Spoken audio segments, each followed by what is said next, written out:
Please be seated. Thank you, Mr Brown. Thank you, Ms Cahill. Thank you, Commissioner. Mr Brown, before the lunch break, I had raised with you this email from Ms van der Klauw of March 2014, where she extensively referred to something you had said about ANZ's concerns in respect of the Riverbank accounts. You recall that? Yes. I want to show you this document, not for the public screens, please, CRL.557.001.0719.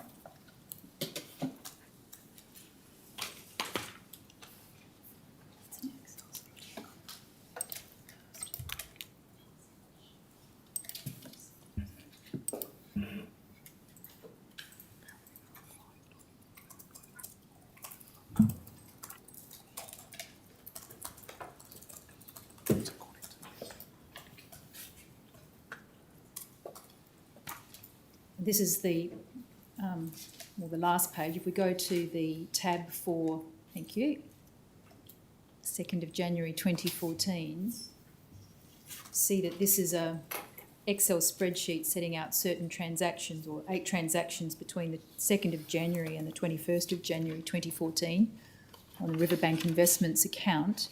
Did you see this document, this Excel spreadsheet, at any time between 31 January and 26 March 2014? I don't believe I ever saw this document, no. Thank you. Can I take you then to the 2nd of April 2014 and show you this email, not on the public screen, please, crw.529.011.1745.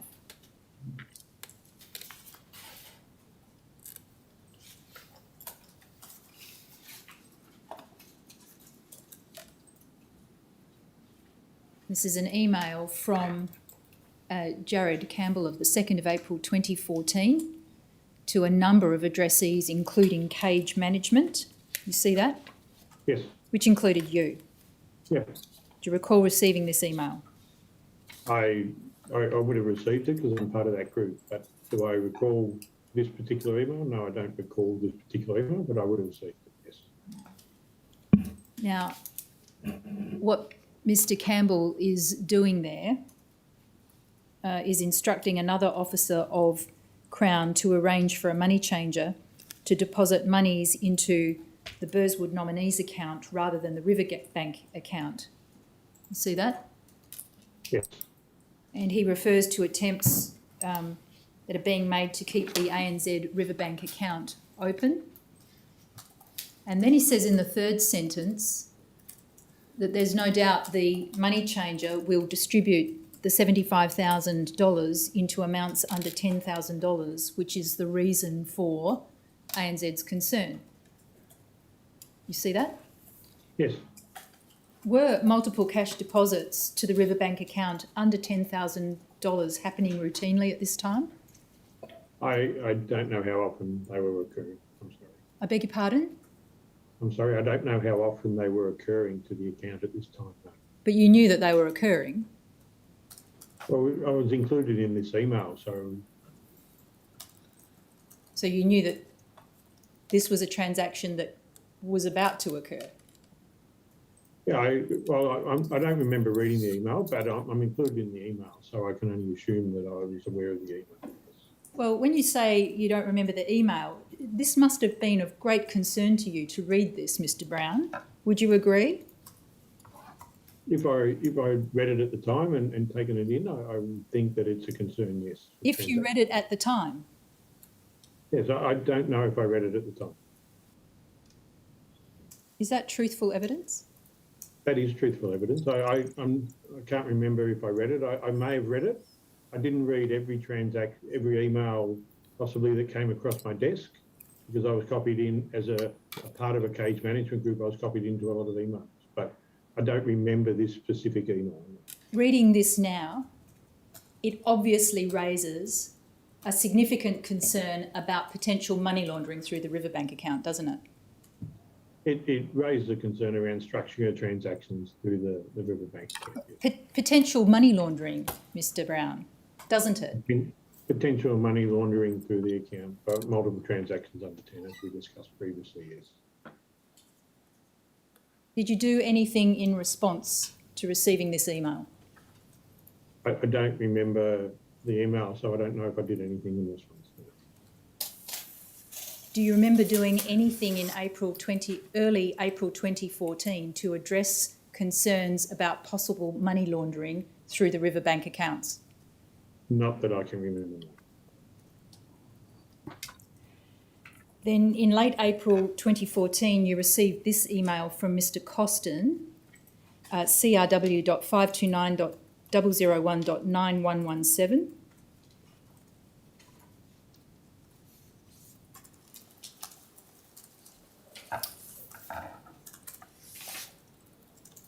You see in the second half of the page at 9117. Yep. So you and a number of others received this email where Mr. Costin informs you and others that ANZ have advised that they'll be closing the Riverbank and South Bank accounts. You see that?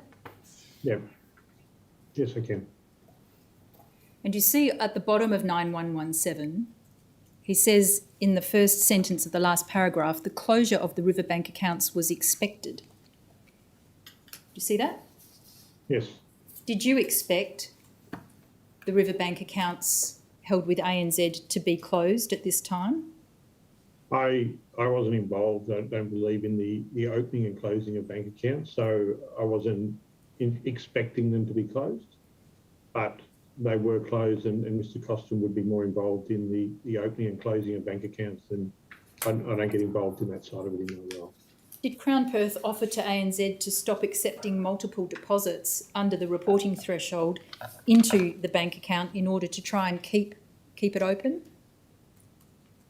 Sorry, I didn't quite hear that one. Did Crown Perth offer to ANZ, before it advised that it was closing the Riverbank accounts, to stop accepting multiple cash deposits under the reporting threshold? I don't know. I don't know even to this day whether you can stop transactions to an account with the ANZ. Now, again at the bottom of 9117, where he says, Mr. Costin mentions that the bank accounts will be transitioned to CBA. Yeah. He says, can customers be advised by relevant people that multiple cash deposits in branch under the $10,000 reporting threshold will not be accepted in the new CBA accounts? That's written in red. Yes. Goes on to say, as we don't want this process to occur again with CBA in 6 months' time, deciding to close the Riverbank and South Bank accounts due to the suspect transactions. See that? Yes. Well, you are absolutely on notice by this stage that ANZ was closing the Riverbank accounts because of its concern that suspicious transactions were being affected on those accounts. You would agree? I would agree based on that email, yes. And did you agree with Mr. Costin at the time that patrons should be told that the multiple cash deposits would not be accepted into the new CBA accounts? Well, that's the instruction there, that it would not be accepted, and to inform the patrons. Yeah. Did you agree with that approach? I would have thought there should be, in looking at that now, there should be a stronger approach than just saying to a patron, please don't do it. And not just in relation to cash deposits either, any deposits into the accounts that reflected potential structuring. Yeah, I would have thought any transaction into the account should have been, there should have been an arrangement with the bank to ensure those transactions weren't permitted, rather than just instructing a patron not to do it, yes. So moving forward, after this email that you received of the 29th of April 2014, did you take steps to ensure that the cage was not going to accept any transactions evidencing possible structuring into the Riverbank accounts? Yeah, I'm not sure what I did after this email. Well, you're not sure. You're not sure, Mr. Brown. It's a significant point, isn't it? It would be a significant point, but the instruction there is to inform the patrons, which is not the cage dealing with the patrons, not for the transactions to occur. So I'm not sure what I did from a cage perspective in regards to the staff and their monitoring and tracking. I don't know what numbers were done after this time and if any transactions were performed after this time. But Mr Brown, it was the cage and the cage's operations that were at the front line of carrying out the instruction to advise patrons that deposits would not be accepted under the threshold. I think it was, if you look at that, it was the international team who had the liaison with the patrons to inform them. As the cage weren't dealing with the patrons on a regular basis, they would deal with them when they arrived at the cage. You knew very well that you had to stop multiple cash deposits under the threshold reporting limit into the CBA accounts, didn't you? It was in that email that it was to stop, and we were to monitor that, Yeah. yes. And you knew you had to stop that. I'm aware by the email that it was not to be permitted and the patrons were to be informed. From the end of April 2014, you, as the General Manager of Cage and Count, had the responsibility to ensure that multiple cash transactions under the threshold reporting limit stopped being deposited into the Riverbank accounts. Isn't that so? I think as Crown, I think anyone who was responsible for the bank accounts had a role to play in ensuring that there weren't multiple transactions going into the account. You had a responsibility, didn't you? I had a responsibility along with other parties involved in it, yes. And you had the ability to change the procedures in the cage to say, well, if you see one of these, they come in, you reject the payment. You could have done that then, couldn't you? It could have been done then, yes. You could have done that then, couldn't you? I could have instructed that then, yes. And you didn't, did you? I don't believe I said to stop the payments. No, I don't think that was the instruction in the email. I'm talking about your responsibility as the General Manager of Cage and Count, Mr Brown. Don't worry about what anyone else told you to do. You're a General Manager of the cage operations. You didn't take it upon yourself to make sure that those multiple cash deposits in the future were not accepted. No, I think, yeah, I accept that, yes. And that was a failing on your part, wasn't it? It would appear to be a failing, yes. And a fairly significant one, you'd agree. It would depend on how many transactions were done after that time, whether it was a significant one, yes. And you should have also taken steps that not just cash deposits, but any form of multiple deposits under the reporting threshold, those should have been rejected. You'd accept that? It would appear that we should have rejected them, yes. You should have put procedures in place to prevent that happening. You agree? I should have presented papers.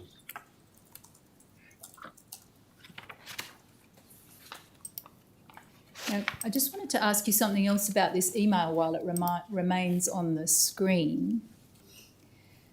Do you say the gentleman's name who responds at the top? Is his name Tyler or Thyler? How do you?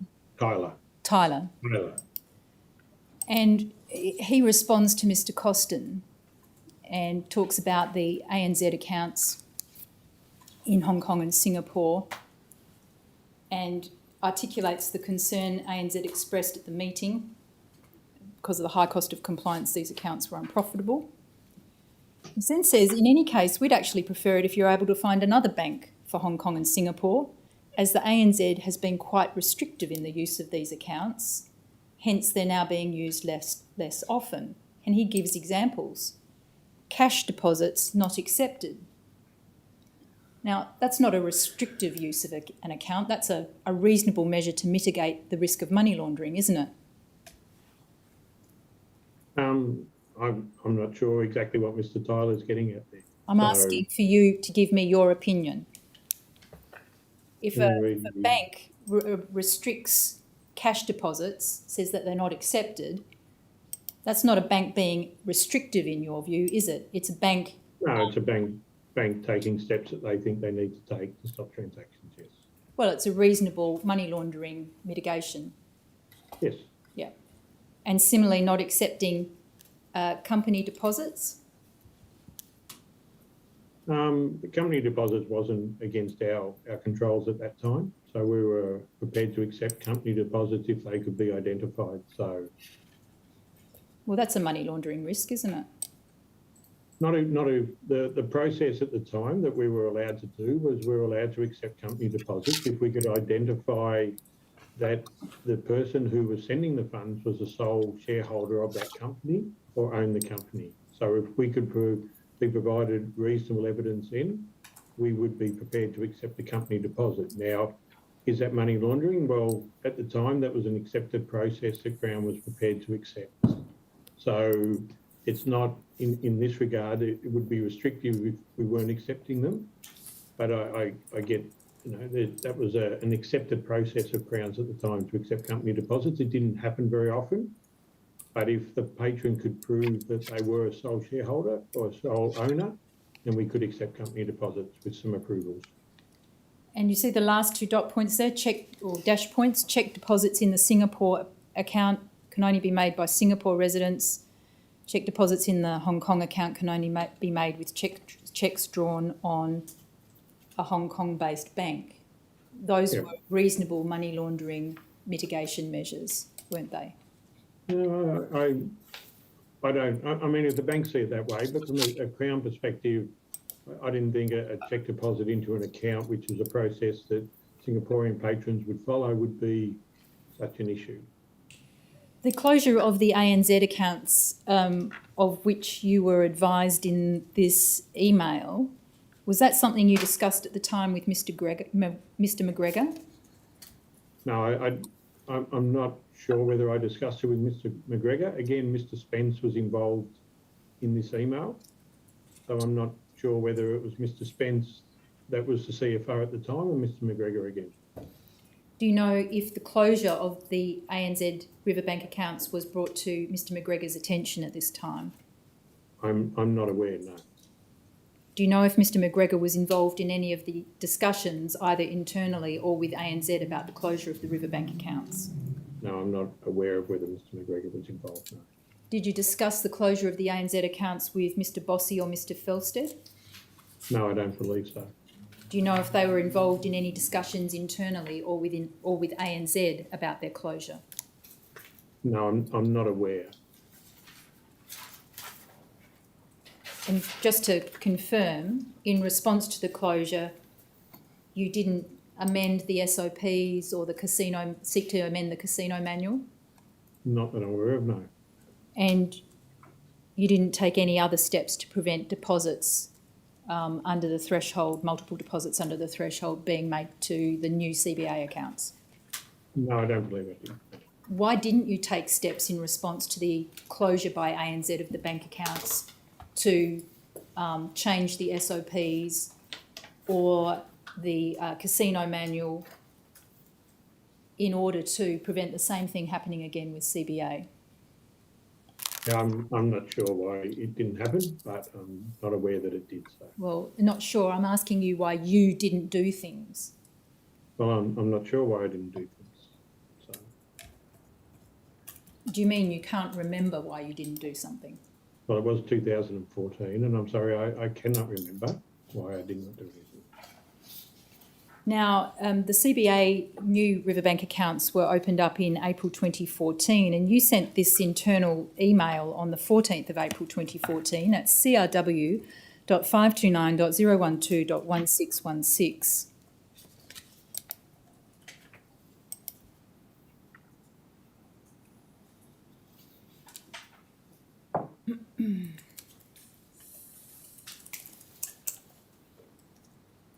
So who is the group that you are sending the emails to? Are they VIP staff?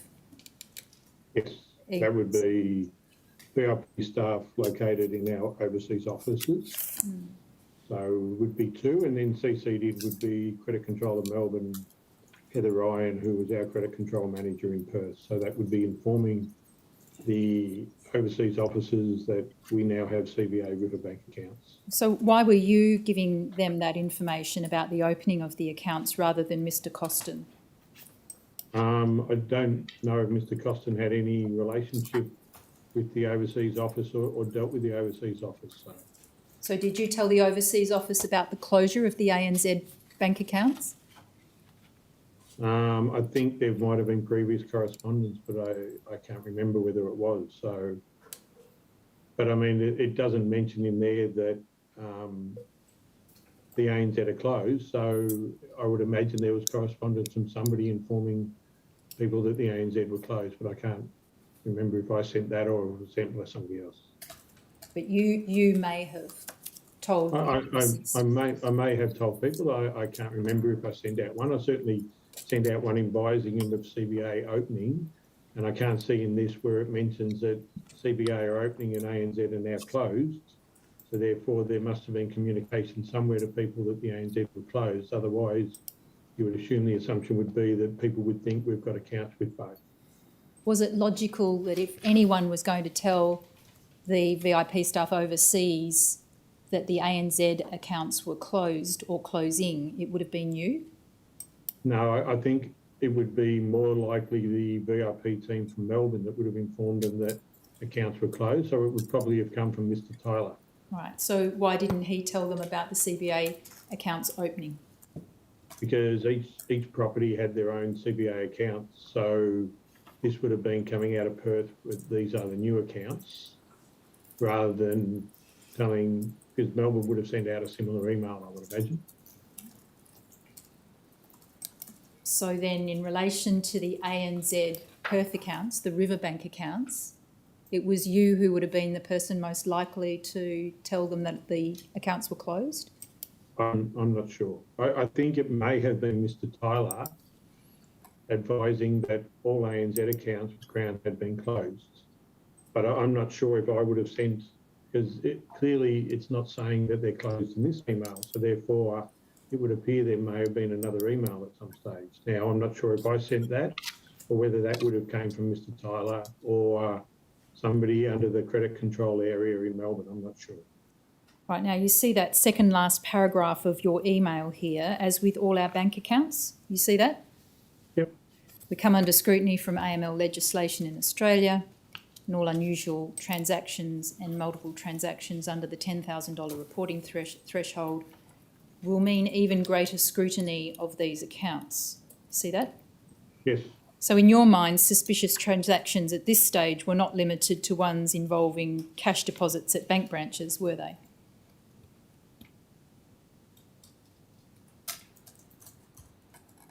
So it just talks about unusual transactions, again, multiple transactions and unusual transactions. Yeah. So it's talking about, you know, as I've said before, a suspicion should be raised over anything that's suspicious, not just multiple transactions or specific things like, you know, keeping it just to multiple transactions.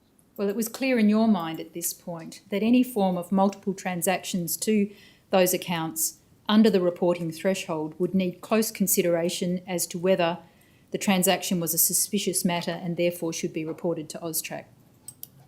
So that's what's in the email, yes. The prudent approach would have been to report all multiple transactions under $10,000 from the same depositor or to the same patron account. Do you agree? The prudent approach should have been, yes, to report all transactions. And yet still no amendment to the casino manual or the SOPs at this point? I'm not sure, but I'm not aware that we would have changed it, no. Well, you, Mr. Brown, you didn't change it, did you? I'm not aware that I changed it, no. Oh, well, why not? Again, I can't answer why not. Well, the risk is staring you in the face at this point, isn't it? It appeared from the email that there was concerns around it, yes. And your reason for not acting? I'm not sure why I didn't act. I'm sorry, it was 2014. Now, can I ask you here about paragraph 150 of your witness statement at page 0016?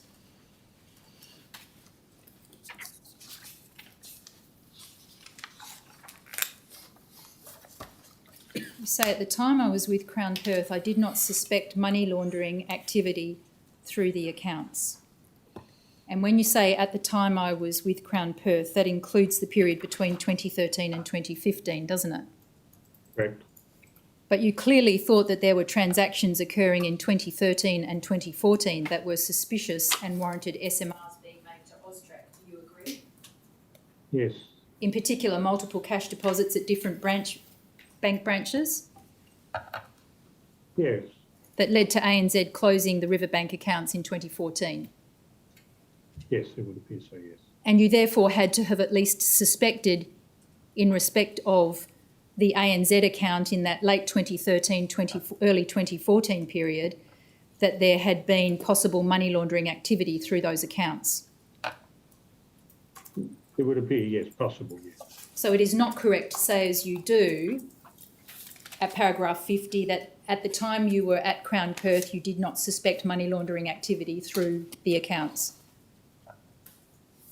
In what we've looked at today, it would appear that I should have done more to monitor the transactions, yes. Well, not what we've looked at today, Mr. Brown. It was plain in 2013 and 2014 what was going on with Riverbank, wasn't it? It was looking at the transactions, it should have raised more suspicion, yes. Well, you knew that ANZ had closed the accounts because of concerns about structuring through those bank accounts. It looks like there was concerns with the accounts for that reason. And it's simply false evidence, isn't it, to say at 150 that you did not suspect money laundering activity through the accounts at the time you were with Crown Perth?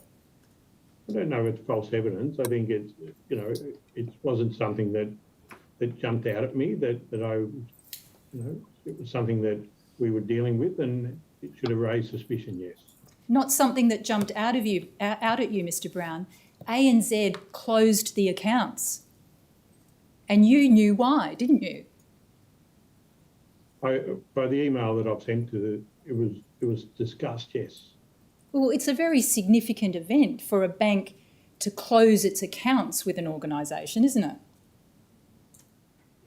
It is, but HSBC had done it previously, and for just not wanting to deal with gaming. So, I think banks close and deal with different entities from time to time. So, yes, it is, but it's also new accounts were opened up. So, Mr. Brown, they never close an account without giving a reason, do they? are they, not that I'm aware of, no. No. And you got a reason from ANZ in 2014? There must have been a reason for it, yes. There was a reason, and you knew what the reason was, didn't you, Mr. Brown? I'm not sure that I was aware of the involved in the discussion and aware exactly why it was closed. You were aware of the discussion because you had the email from Mr. Campbell, and you yourself wrote to the overseas staff in respect of the new Reopening the CBA ones, yes. Yes. So you well understood what the problem was with ANZ, didn't you? What the concerns were with ANZ. Yes. So it's quite wrong to suggest that you didn't know. Okay, yeah.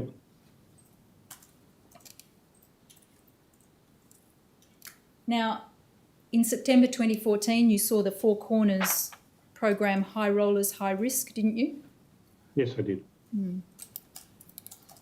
And also in September 2014, an internal audit report was prepared at Crown Perth in respect of telegraphic transfers. Do you recall that? I have seen it in some of the evidence package. So 16 September 2014, CRW.709.132.7527.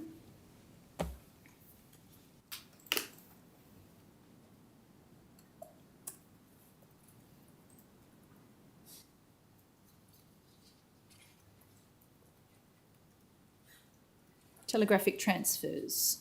Overall reporting rate good. Executive summary at 7528.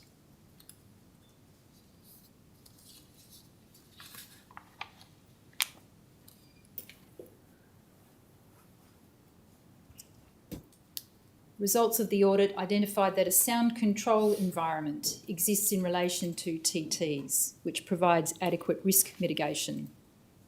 Now, you knew that that wasn't so at the time, didn't you? Well, the audit was undertaken, and the audit came back and checked and didn't have the concerns that are there now. So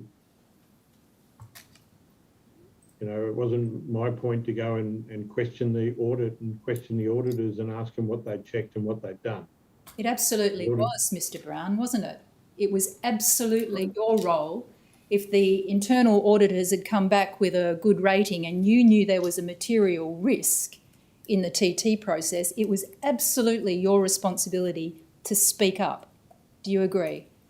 I don't know if the audit had gone through and checked and completed their independent internal audit of the processes, the documentation and the transfers and reported it and said they didn't have a concern with it. I'm not sure it's my position then to turn around and say, are you sure? Can you please check again? Can you please go back and check these transactions? Not are you sure, Mr. Brown?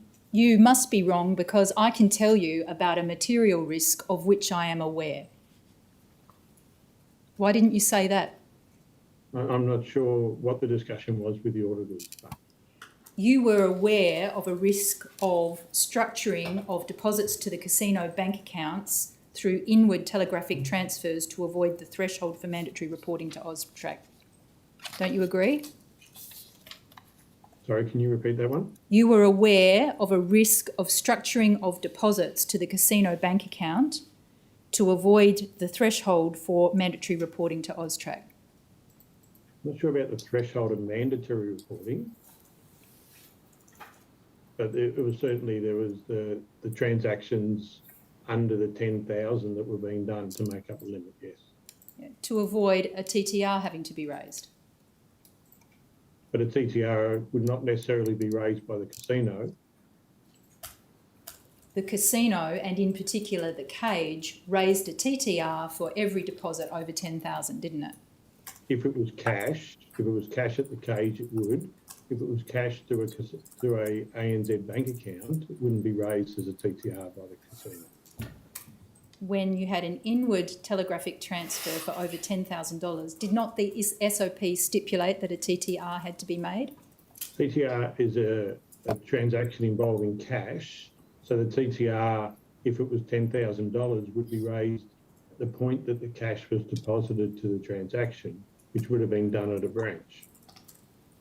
Why did this internal audit report not mention that the ANZ had closed the Riverbank accounts because of a compliance risk?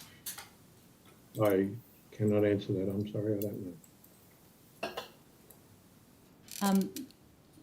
Now, just have a look at this comment that you make as General Manager Cage and Count. You say you're happy with the audit and the findings. The role for maintaining the bank accounts at Crown Perth falls with the Cage management team, which means a great deal of responsibility to get it right as we create the TT and release the funds. That was a true statement, wasn't it? Well, it's true in line with the overall audit comment. Yeah, but the responsibility for maintaining the bank accounts rested with Cage, not with finance. I think if you look at Ms Kessel's comment there, that checking of TTs and reconciliation of the bank account falls within the finance area as well. It says she checks TTs and reconciliation of the bank accounts. You say the role for maintaining the bank accounts at Crown Perth falls with Cage management. I think it might, maintaining the interaction with the customer falls with Cage management, but Ms Kessel states there that checking of TTs and reconciliation of the bank accounts falls within the finance area. So here you say Cage management team does an excellent job in maintaining the bank account information and ensuring compliance in this essential area of our business. In what way do you say Cage management did an excellent job in that regard? I think what they documented and what came back out of the audit was they were happy with what they'd done. So this is you saying the Cage management team does an excellent job in maintaining bank account information and ensuring compliance in this essential area of our business. Well, this is just talking about this audit and what's happened with this audit.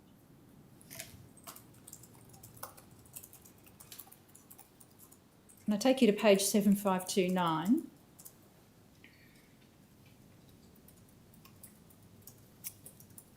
Under background information, please.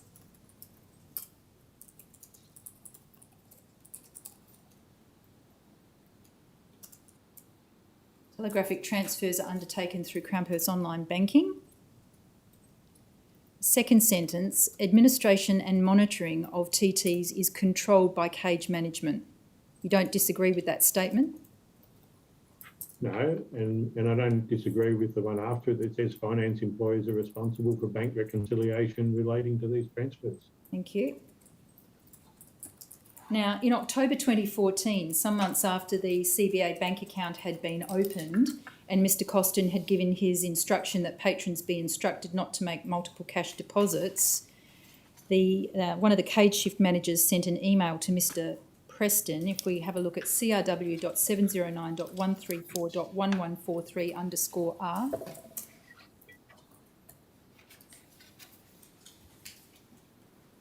And you are CC'd into the last email, see down the bottom of 1143. Yep. Sorry, is there someone saying something? Anyone? Last email at 1143, the second half of the page, you're CC'd into 24 October email at 9:43 a.m. and you therefore received the whole of the email chain that came preceded it. If we go to 1145,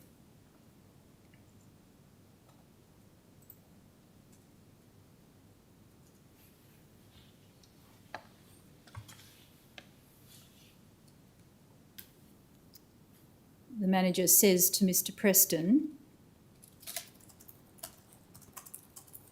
in terms that with respect to this patron, there's cash deposits at branches all under the threshold without reference to the depositor, and they've all gone into Riverbank by the looks. And he says that he'll monitor and advise accordingly. If you go up to the response, Mr Preston says that he has to ask the necessary questions. And then at the bottom of 144, manager says,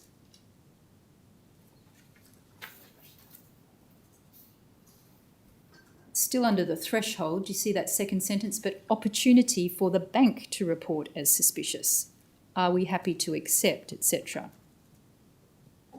See that? Yeah. So when you received this email chain, why didn't you simply seek to have Crown Perth not accept the deposit? I'm not sure. I mean, this occurred at 6 o'clock at night.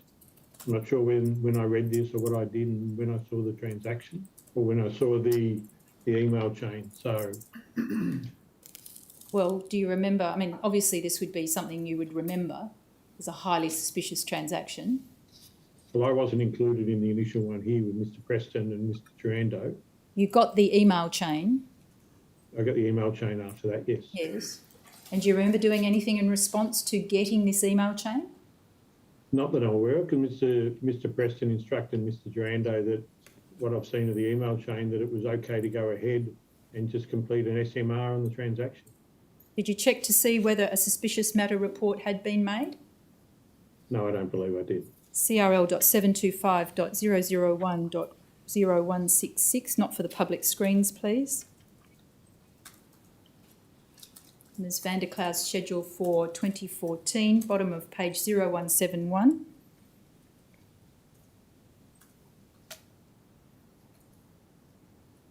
October, that's the start of the transaction. We go over to 0 and you see no SMR. Yes, I can see that. And you see the balance of it over at 012.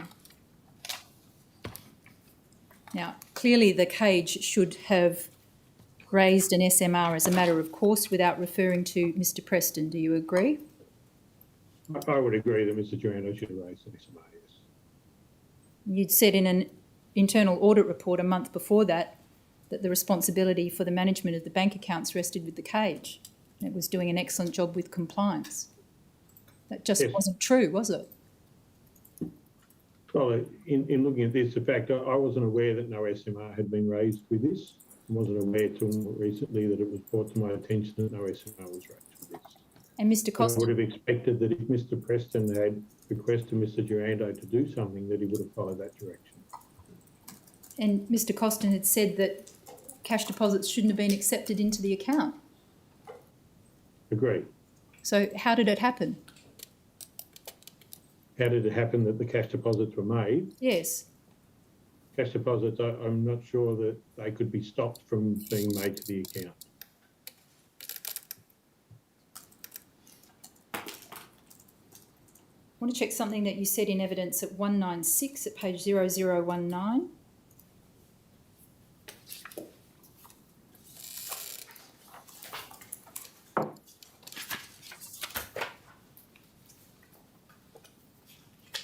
It's back in your witness statement, please. So page 0019. 196.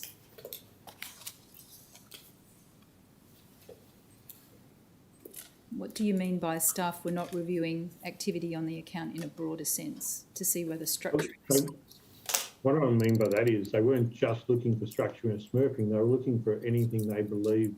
Staff were informed to look for things that they believed were suspicious. So we didn't sit down and go through complete things. We would say anything at all suspicious. Staff were expected to report that they believed something was suspicious. Can I just clarify, please, your evidence that you gave to the Bergen inquiry on this point? That's bgn.002.0001.2072 at 2129, line 32.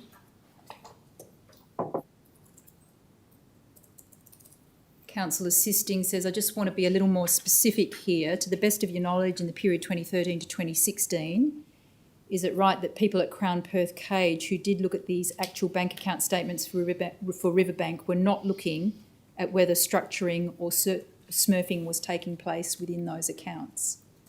You say, no, I don't believe that to be the case, no.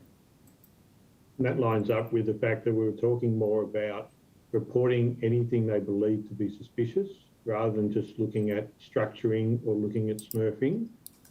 They were not terms that we generally used across the training documents that were in the cage. We used it more as generally anything they considered to be suspicious rather than just strictly talking about structuring or smurfing. But they clearly knew to look for structuring or smurfing, didn't they? Yes, but they didn't just document something as this is structuring or this is smurfing. They were looking for general transactions of anything that to them looked to be suspicious, whether that be structuring, smurfing, or whether that be any transaction at all that they thought was suspicious. So what they looked for were signs of money laundering broader than but including structuring and smurfing. Yeah, if you just ask people to look for one thing, they'll look for one thing. They need to look at anything that they perceive to be suspicious. Yeah, but including structuring and smurfing. Yes, it would include anything in an AML structure. AML including structuring and smurfing. Yes. Thank you.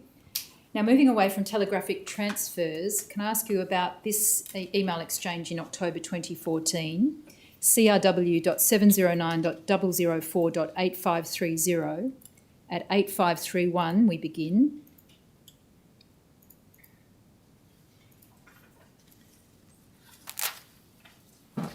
You'll see at 8531 at the bottom, this is your email to Mr. Hancock, the manager of Cage and Count in Melbourne. See that? Yeah.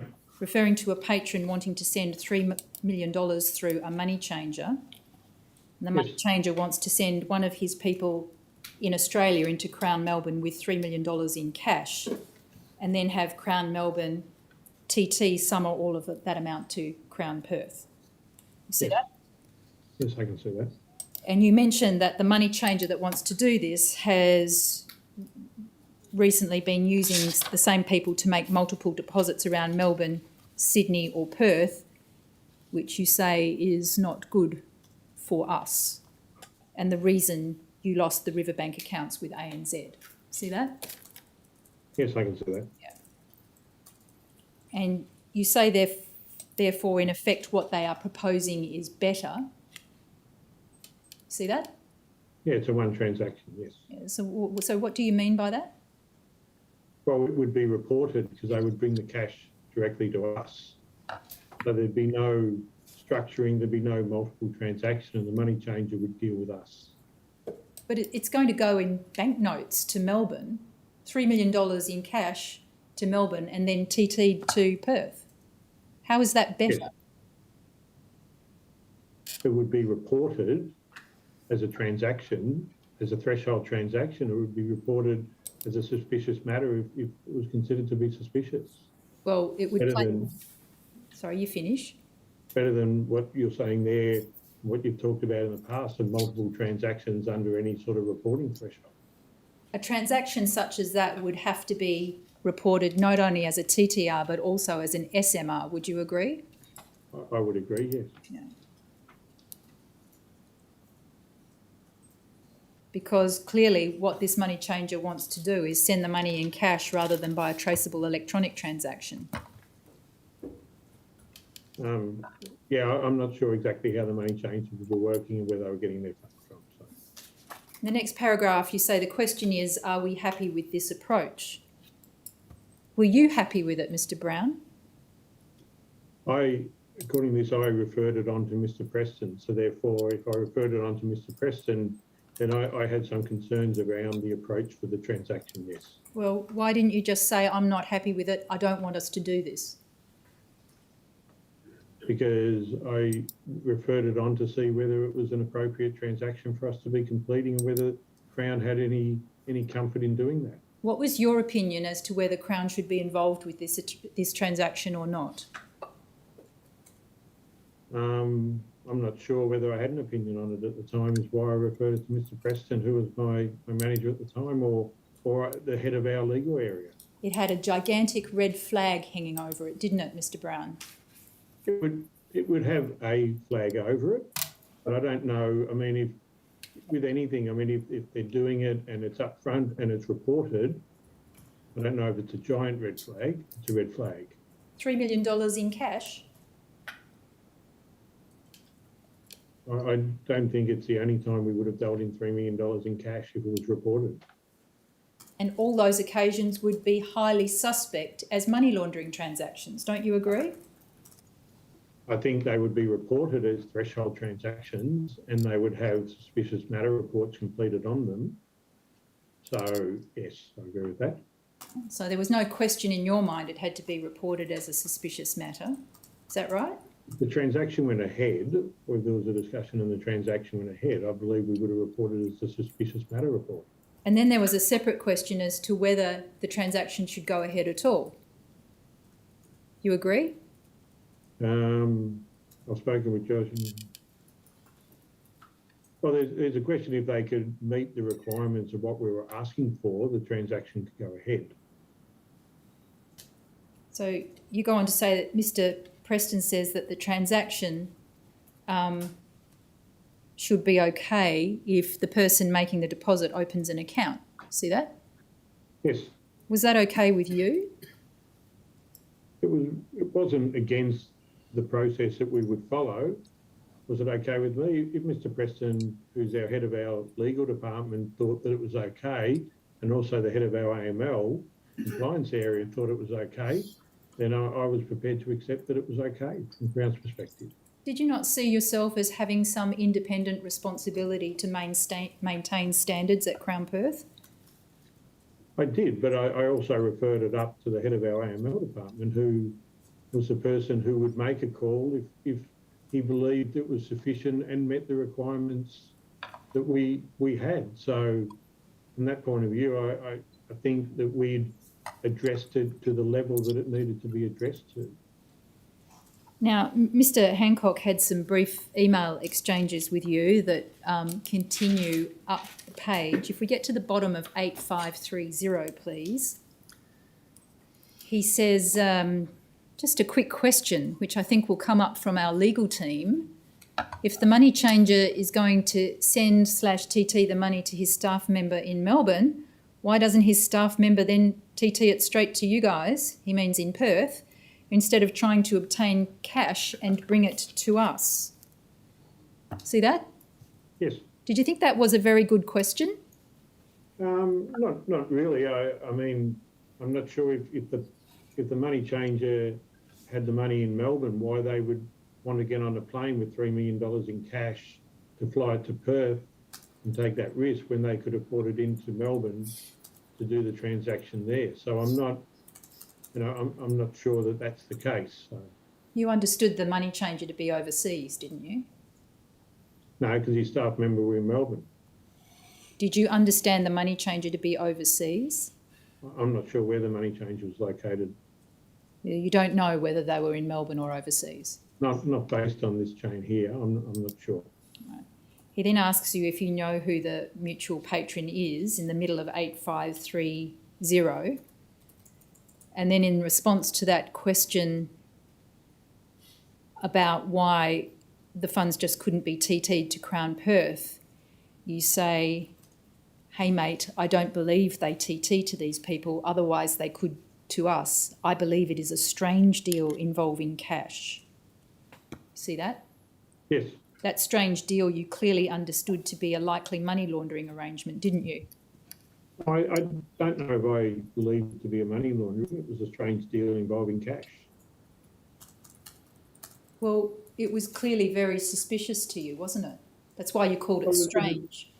It had been raised with our legal team and raised with Mr. Preston. I don't know if the transaction went ahead, but it was an inquiry that was made to us and we were looking at what options we had to go ahead and do a transaction. I don't know whether the transaction ever eventuated and went ahead, but, it was within our realms to look at what was being requested by a patron and see if it was reasonable that we could perform a function. Now, if we go to 8530 at the top, please. Mr. Hancock's response is in terms that he considers the $3 million in cash is already with the person in Melbourne and there won't actually be a transfer of money from the money changer to that person. You see that? Yes. And then he expresses the nervousness of the legal people at Crown Melbourne taking the risk by accepting cash from someone they know nothing about. See that? Yeah. And he says from your end, it'll be sweet though, as it'll look just like a TT from Crown Melbourne to Perth. Yep. Was that an arrangement that you would have been content to proceed with if the legal team at Crown Melbourne had agreed to it? I don't know. It would have been depending on what the legal team in Crown Melbourne had said. Well, it would depend on who the legal team in Crown Melbourne was. It had suspiciousness written all over it, didn't it? Yes. Looking at what you're saying there, but again, it wasn't a transaction. It was something we were asked to look at and something we referred on to our head of AML and head of legal to have a look at and see whether it was a transaction that Crown Perth and Crown Melbourne would want to be involved in. Was your attitude on this occasion that although you suspected the proposed transaction to be money laundering, it was acceptable to you for Crown Perth to permit that transaction as long as it was acceptable to the legal team in Melbourne? Well, the legal team in Melbourne asked us to look at, to obtain information from the customer, which I don't know whether we ever got, and it doesn't look like the transaction went ahead. So it was a discussion to see what would go ahead and see what could happen, but it didn't look like it went ahead. So. I'll just ask the question again. Was your attitude on this occasion that although you suspected the proposed transaction to be money laundering, it was acceptable to you for Crown Perth to permit that transaction to proceed as long as it was acceptable to the legal team in Melbourne? I think I said it looks like an unusual cash transaction, but I don't think it was something that we looked at from a money laundering perspective until we knew more about the facts. It was plainly suspicious as possible money laundering, wasn't it, on its face? There was an inquiry from the patron.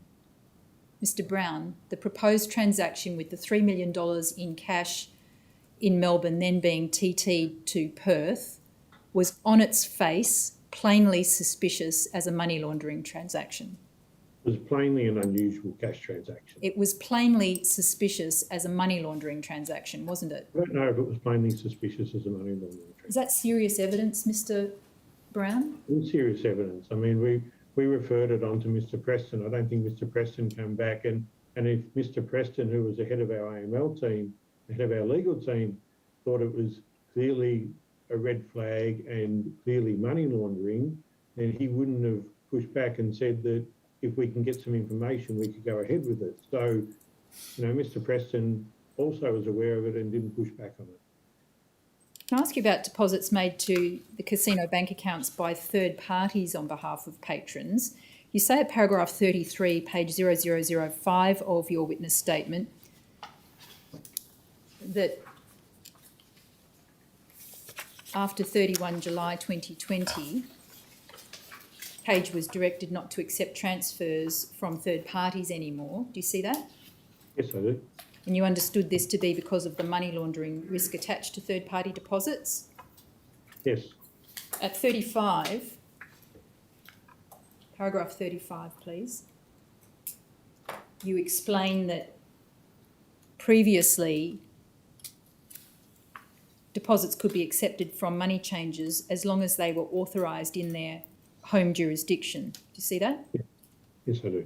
Do you say that was the position between 2013 and 2015 at Crown Perth? I'm not sure what the policy exactly was without seeing it at that time, but I believe that was the case in Crown Perth at that time, yes. That wasn't the subject of an SOP though, was it? I believe it was documented in an email, but maybe not in the SOP, about what the staff needed to look at in regards to what they could accept and what verifications they needed to do to ensure that the money changes were registered money changes in their jurisdiction, yes. Now, if you go to this document, not on the public screen, please, CRL.505.010.5420.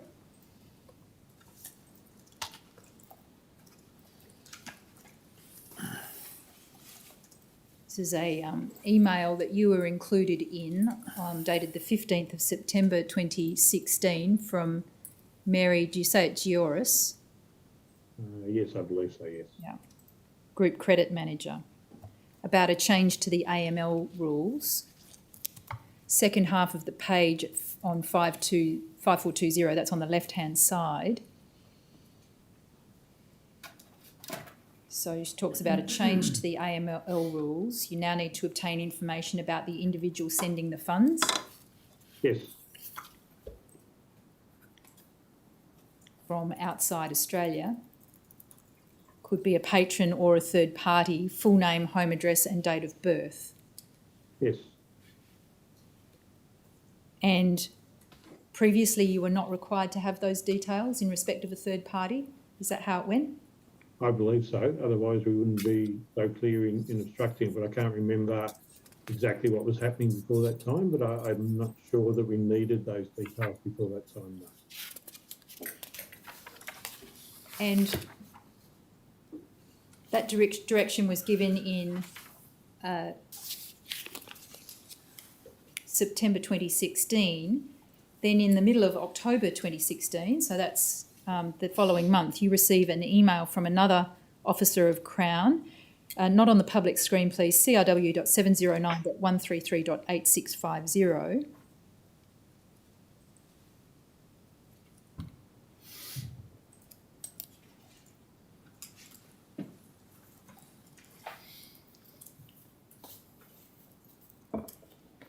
And at 8653,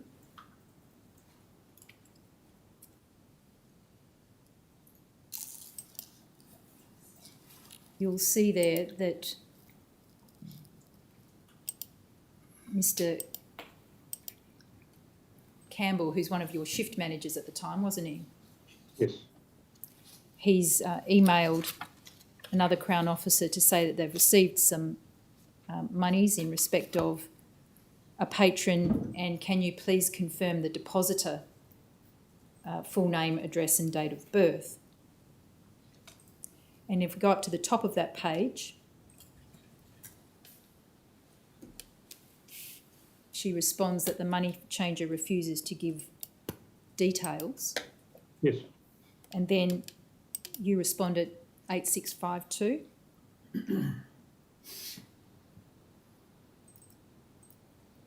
Spoken with the AML team. not ideal as it is to pay off against an outstanding debt. We do not want to reject the payment because it does not meet with AML legislation. Therefore, as the receipt reflects that the patron has provided the funds to the money changer, then we can accept him, I think that's meant to say, as the depositor, but we do require the address of the money changer, which does not appear on the document. That wasn't in accordance with Ms. Gioris's instruction, was it? No, I mean, it wasn't in accordance with Ms. Juris' instructions, but if the AML team have given their approval for us to go down this path and accept the address of the money change, and that AML team comes under the control of Mr. Preston, who is more senior than Ms. Juris, then I believe that we obtained approval that outweighed what Ms. Juris had sent, and we accepted the transfer. But surely standard procedures to mitigate money laundering risk are important to be followed?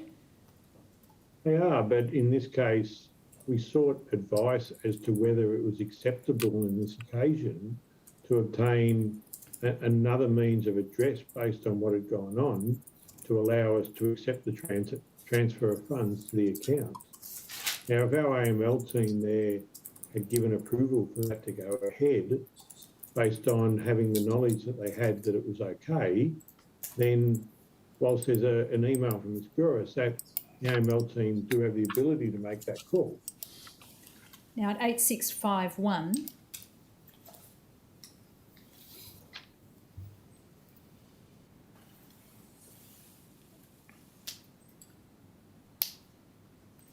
you say, thanks, but he must have an address that we know of. The patron must have delivered the money somewhere. That is all we require. The place where the patron delivered the money. You see that? Yes, which would be the money changer. So you put the patron's name and the patron's date of birth with a money changer's address as the details of a third-party deposit. Is that right? I can't remember if that's what it was. That's what you're saying here, Mr. Brown. The patron must have delivered the money somewhere. That's what we require. But I mean, that must have been what we've been told we could accept. I wouldn't have made that call, spoken to our AML team, got approval for the transaction, got approval for that address without, and then not followed that rule. What about exercising some independent judgment, Mr. Brown? But if I seek advice from the people who are supposed to be the people who are running our AML program, and they provide me with advice that this is okay to go ahead and do it, I'm not the resident AML expert, otherwise I would work in the AML team. That's what we have independent AML team to make those decisions and tell us whether we can or can't do a transaction. That's why it would have been referred to the AML team. Now at 8650,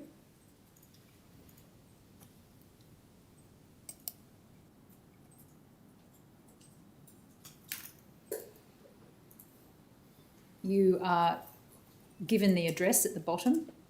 Yep. And then you say in response, thank you, Augustine, I realise this is challenging, but unfortunately AML laws are difficult to manage. What did you mean AML laws are difficult to manage? Well, just that we need to follow the rules. We need to manage the rules as they are. So, as I said, I would have reached out and sought it, and Augustine would have been going backwards and forwards with his patron.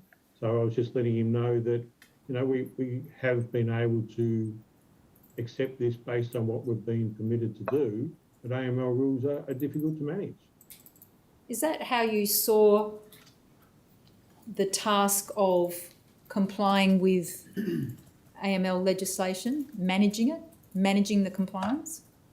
Well, we're obligated to comply, so I think you do manage compliance. You do, you know, the rules are there, and you try and work with your patron and the AML rules to come up with the best result that we can do for our patrons.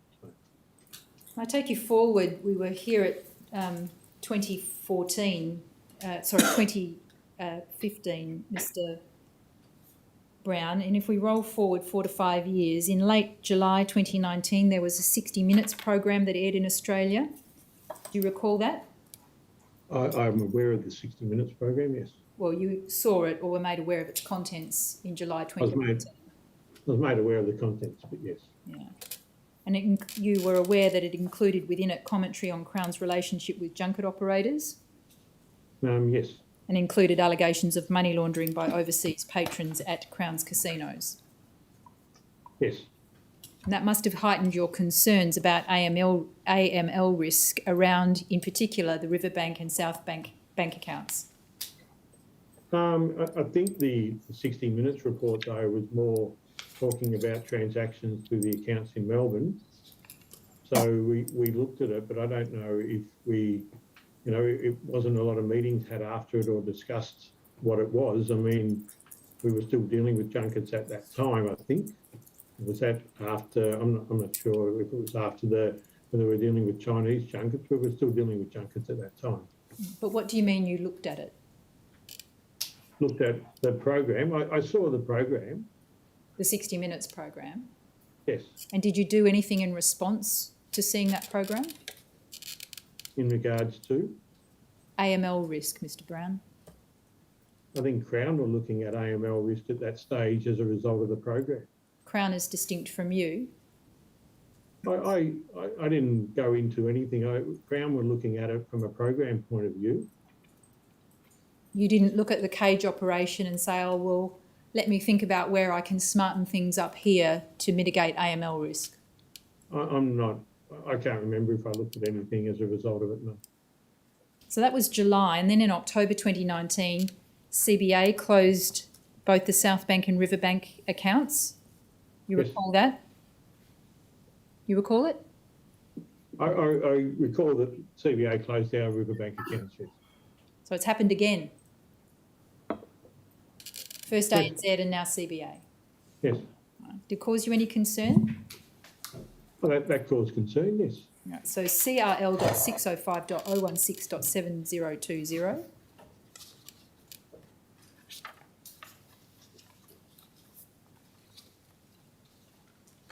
You were copied into this email. Can we take that off the public screen, please? Yes, I was copied into that email, yes. And you understood that the reason why CBA was closing the accounts was because of AML risk that the bank was not happy to continue to accept. I believe I was aware of that, yes. And did you consider it at the time to be a very serious matter that that the CBA had decided to close the Riverbank accounts? I think it was a serious matter that the bank had closed our accounts, and yes. And did you discuss it with Mr. Bossy or Mr. Felsted? Mr. Bossy's included in that email, the same as Mr. Walsh is included in that email. Did you discuss it with Mr. Bossy or Mr. Felsted? No, I don't think I did, no.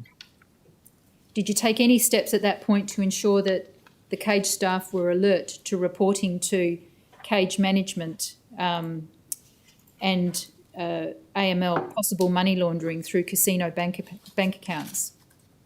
I'm not sure whether I did or what happened with that, but we certainly didn't have those accounts, and I'm sure there was discussions with the staff about those accounts because we were obviously had only left with our ANZ AUD account in the name of Bursman nominees.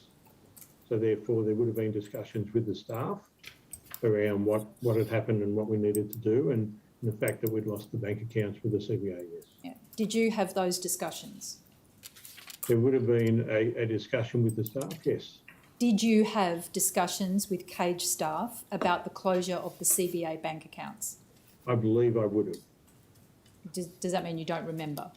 I don't remember having specific ones about. I'm sure I did, but I'm not sure that I sent an email or whether it was a discussion or whether we sat down and talked about it. I'm not sure. So I'll ask the question again. Did you have discussions with the cage staff about the closure of the CBA bank accounts? I believe I had discussions with the cage staff about the closure of the CBA bank accounts, yes. And Did you take any steps at this point to consider whether the SOPs and casino manual in respect of cage operations adequately addressed the risk of money laundering occurring through the casino bank accounts? I'm not sure that I looked at the SOPs at that stage, no. Well, surely that was the thing that you ought to have been doing right there before you did anything else, was sort out the procedures in the cage to make sure that this sort of thing did not happen again. I think that the first thing you do is you talk to the staff and tell them that it can't happen before you look. The SOPs take time to rewrite and change, and our internal control manuals, if we're going to change them, take time to be approved and rewrite. So. Did you take any steps, apart from speaking to the cage staff, to prevent money laundering through Perth Casino's bank accounts at this time?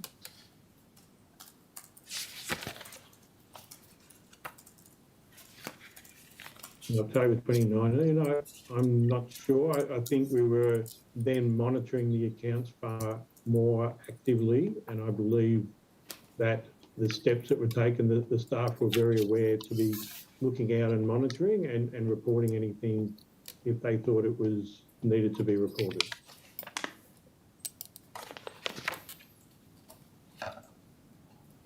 Now, you give some evidence in your witness statement about the process of aggregation from paragraph 151, that's page 0016 onwards. You say at 151, you understand how the process of aggregation could have led to money laundering activity not being identified or reported. See that there? Yes. Aggregation being the way in which multiple deposits by or on behalf of a patron to a casino bank account within a short period of time were aggregated as a single deposit when entered into psycho. Yes? Yes. And your understanding of how that could have led to money laundering activity not being identified or reported was because the psycho entry didn't disclose the initial multiple deposits. Yes. And because the AML team did not receive the underlying paperwork, they only were working off the psycho transaction, that's where they didn't see the multiple deposits. I didn't see that at the time though. That's more come about in more recent times, because as I've said all through is that, you know, with the 4 to 5 copies of every TT, that all supporting documentation was attached. So there were other departments that were available to view and see, and the AML team were in a position to view those transactions rather than just ticking off a report against a one page of a document that has multiple pages. The AML team's review of psycho or its review of the paperwork generated by the cage was only a second line of defence in respect of AML, though, wasn't it? Primarily, the responsibility rested on cage staff to first of all identify a suspicious matter at the time the multiple deposits were received and to then prepare an SMR to be sent to the AML team. Correct. And by not later than March 2014, you were well aware of the risk of structuring occurring on the casino's bank accounts through the placement of multiple deposits for the benefit of the same patron within a short period of time, weren't you? Sorry, can you repeat that? By not later than March 2014, you were well aware of the risk of structuring occurring on the casino's bank accounts through the placement of multiple deposits for the benefit of the same patron into the bank account within a short period of time. As you've seen what we've seen today, there was evidence that we were aware, yes. You were aware, you, Mr. Brown, I'm not talking about anybody else in the cage, you were aware, well aware, at March 2014. Aware there was an instance of it, yes. And you agree that from that time, and while you were General Manager of Cage and Count at Crown Perth, you did not take adequate steps to ensure that such deposits that were possibly structuring were not made or accepted into the casino's accounts. I didn't make the changes to our SOPs to reflect that the staff should be looking at it, but the staff were aware that they should be looking at things that they believed to be suspicious. Yes. You agree, don't you, that you did not take adequate steps to ensure that such deposits that were possibly structuring were not made or accepted to the casino's bank accounts? I agree that we could have made changes to the I could have made changes to the SOP to instruct the staff to look out for those things, yes. Well, you didn't take adequate steps to ensure that those deposits were not made, did you? I should have taken, in hindsight, I should have taken greater steps to ensure the staff were checking those things rather than just being aware that they need to report things they perceive to be suspicious. Well, you'd agree that also you didn't take adequate steps to ensure that if such deposits were made or accepted into an account, that in every case an SMR was raised. I didn't check to make sure an SMR was raised on every occasion. You accept you didn't take adequate steps to ensure that they were raised on every occasion that they should have been. I wasn't the person responsible for checking that SMRs were raised, but I could have checked to make sure SMRs were raised as part of my checking process. Yes, I could have done that. And that's what you should have done. I think our AML team could have done that too and should have checked to make sure it was done, yes. It was a cage responsibility to prepare the SMRs, wasn't it, Mr. Brown? But it was the AML team responsible for checking the process and submitting the SMR to Austrac, yes. Are you trying to dodge responsibility, Mr. Brown? No, I'm not trying to dodge responsibility. I'm saying that in any organisation, there are not just one person involved or one person responsible for the whole AML of Crown Perth. There were numerous bodies and numerous processes involved, and numerous people had access to that information. And whilst the cage were the initiators, there were other entities that were also involved that were checking processes. Yeah, but you had primary responsibility to ensure A, that the deposits weren't accepted, and B, if they were, that an SMR was raised. You'd accept that? The cage were, yes, the person completing it, the transaction, yes. Yeah, but you were responsible. Could have raised an SMR. You were responsible. And they report to me. But as I said earlier, I don't think I could be responsible for every transaction that occurred within the department on a daily basis. Well, but you are, Mr. Brown, as General Manager of Cage and Count, aren't you? Well, then I would need to be there 24/7 because you're saying as a first line of defence, I would have to work 24 hours a day, 7 days a week to ensure that those transactions weren't going ahead. So I think that's a difficult call. I think that you rely on your staff to be doing the right thing, and I think that's the same in any role. Can I ask you about paragraph 163 of your witness statement? Would we be able to have a break shortly? Beg your pardon? Would we be able to have a break shortly? Toilet break? Yes. How long do you need, Mr.? How long would you like? Just 5-10 minutes. Okay, we'll break for 10 minutes. So we'll come back at it'll be probably about 7 minutes. So we'll come back at 25 minutes past 3 our time. No problems at all. Is that all right? Is that long enough? Yep, that's fine. Thank you. All rise.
Please sit down, Mr. Brown. Thank you.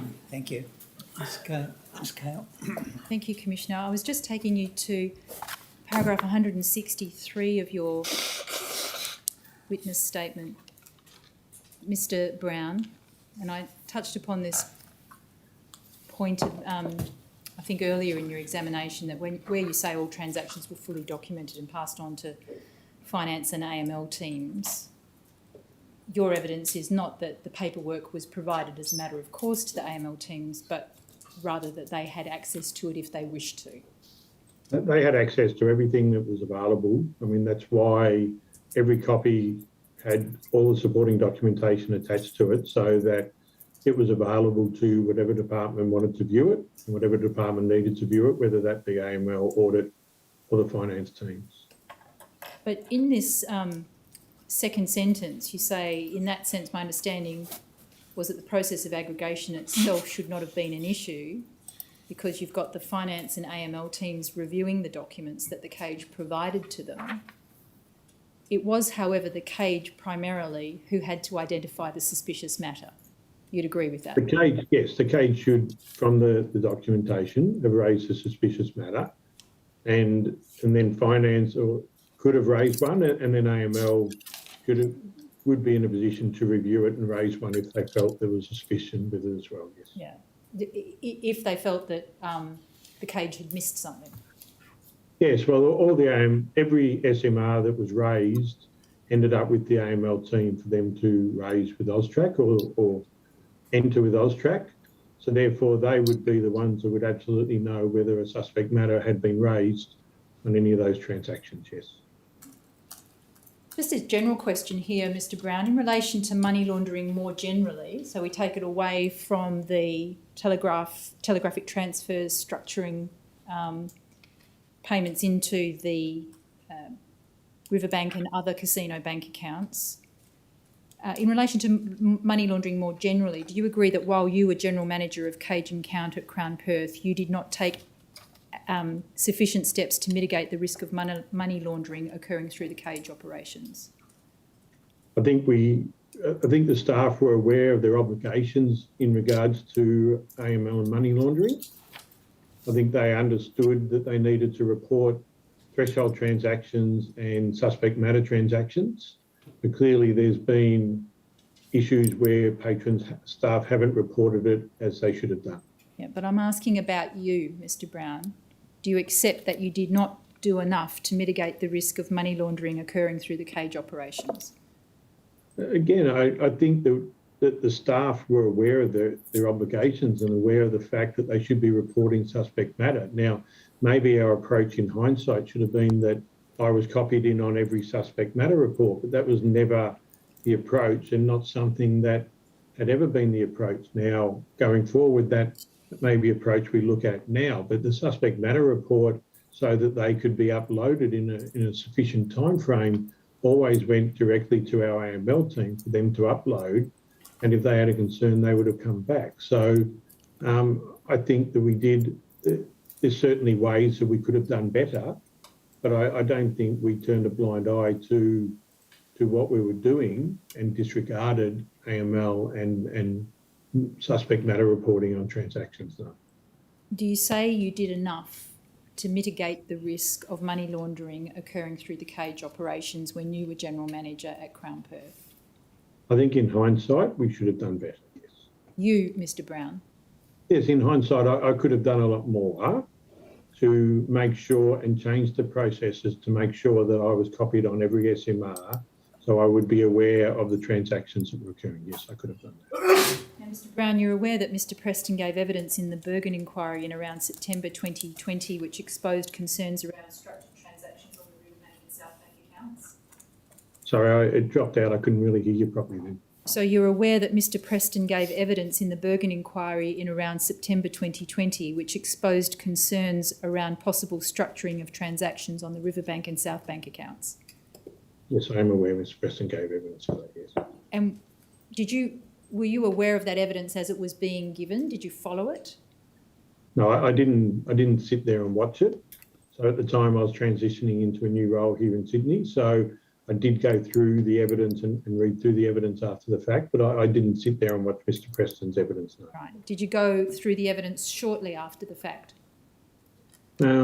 Sometime after the fact, but I'm not sure exactly when it was. But obviously I was up at the Bergen inquiry as well, so I had my own things that I was looking at and dealing with at the time, so yes. A couple of internal Crown investigations commenced operating in tandem, didn't they, about this possible structuring through the Riverbank and South Bank accounts? I know that there were investigations done in regards to it, but again, because I'm no longer over in Perth, I'm not sure. I certainly know of investigations looking at it, but I couldn't tell you exactly how many and who was completing them all. No. Well, were you involved in providing information to those investigations? To some of them, Well, which ones? but I don't know how many there were, so I couldn't tell you. I mean, I've provided a lot of information and met with a lot of people since the Bergen inquiry in regards to our approach moving forward and looking at some of the transactions going back. But I couldn't tell you. I mean, it's been numerous people that have approached me to look at it, but they've also been looking at things independently and looking at it without me being involved in some of it as well, I'm sure. So did you engage with and provide information to McGrath Nickel or Initialism? I don't believe they were any of the organisations I've spoken with, no. Did you speak to people within Crown internally to provide information? I've also spoken to other external agencies that are looking at it, I believe, but I don't know those two names that you just mentioned there. I'm sorry. And going back in time to 2014, after ANZ closed the Riverbank accounts at that time, were you involved at all in providing information for the purposes of the preparation of an external report by Promontory? I don't believe I've been involved with any. I may have provided information, but I haven't heard the name Promontory. I've heard it recently, but I certainly don't hear the name Promontory back then, no. And you weren't provided with a copy of the report once it was completed in September 2014? I don't believe I've seen a Promontory report. No, I don't believe that to be the case. All right. Now, in your new role as General Manager, Cage and Count Sydney, Mr. Brown, is it to be expected that you will liaise from time to time with your coordinates in Melbourne and Perth, that is the general managers of Cage and Count at each of those casinos? Yeah, it will be a role where we will liaise with Jared and Steve in those roles, yes. And part of that liaison will be to exchange information about Cage and Count operations at each casino? Yes. Including information about procedures and policies in respect of the operations at each casino? Yes, I certainly since in more recent times there's been more group type policies in regards to what's expected, so that the cages are being more aligned.